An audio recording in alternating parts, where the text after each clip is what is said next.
श्री रवींद्र चव्हाण साहेब यांनी संपूर्ण महाराष्ट्रामध्ये विभागशः दौरे लावलेले आहेत। महानगरपालिका, जिल्हा परिषदा, नगरपालिका, नगरपंचायती याच्या निवडणुका आहेत।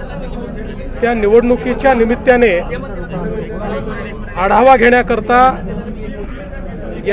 या बैठका लावण्यात आलेल्या आहेत।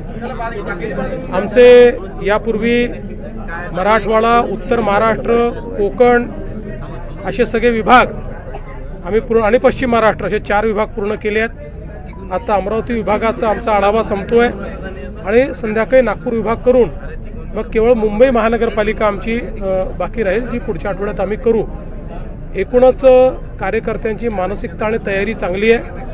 निवडणुकीकरता पूर्णपणे त्या ठिकाणी आपलं जी काही यंत्रणा म्हणून पार्टी सज्ज आहे आणि त्यांना एक दिशानिर्देश देऊन कशा प्रकारे या निवडणुका करायच्या असा आमचा प्रयत्न आहे। युतीच्या संदर्भातही आम्ही जे काही अधिकार आहेत ते खाली देतो आहोत, पण साधारणपणे जिथे जिथे शक्य आहे तिथे युती केली पाहिजे अशा प्रकारचे निर्देश दिलेले आहेत। आणि एखाद्या ठिकाणी युती झाली नाही तरी मित्रपक्षावर टीका करू नये अशा प्रकारचे निर्देश हे त्या ठिकाणी दिलेले आहेत। मला असं वाटतं की महायुती म्हणून या निवडणुकीमध्ये चांगलं यश आमच्या तिन्ही पक्षांना मिळेल।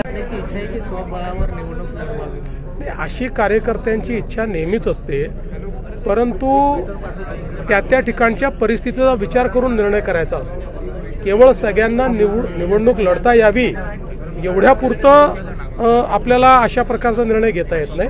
त्यामुळे जिथे शक्य आहे तिथे युती केली पाहिजे, जिथे नाही आहे तिथे समोरासमोर लढू। तमिळनाडूमध्ये प्रियांक खरगेंनी मुख्यमंत्र्यांना पत्र दिले की RSS वर बंदी घाला म्हणून। कर्नाटकचे हे जे प्रियांक खरगे आहेत हे प्रसिद्धी करता असल्या गोष्टी करत असतात। त्यांना काही स्टँडिंग नाही, वडिलांच्या भरोश्यावर राजकारण करणारे ते आहेत। त्यांना एवढंच मी सांगू इच्छितो, यापूर्वी अनेक वेळा संघावर बंदी घालण्याचा प्रयत्न झाला, नव्हे तर बंदी घातली। ज्या इंदिराजींनी संघावर बंदी घातली त्यांना सत्तेहून पायउतार व्हावं लागलं। त्यामुळे संघ एक सांस्कृतिक शक्ती आहे, एक देशभक्त अशा प्रकारचं संघटन आहे। राष्ट्रीय विचाराने प्रेरित, मूल्याधिष्ठित अशा प्रकारच्या मानव निर्मितीचं कार्य संघ करतं। मला असं वाटतं की हे प्रसिद्धीकरता जे काही अशा प्रकारचे पत्र वगैरे देतात याच्याकडे आम्ही ढुंकूनही पाहत नाही। निवडणुकीमध्ये 14,000 पेक्षा जास्त बोगस मतदान झालेलं आहे।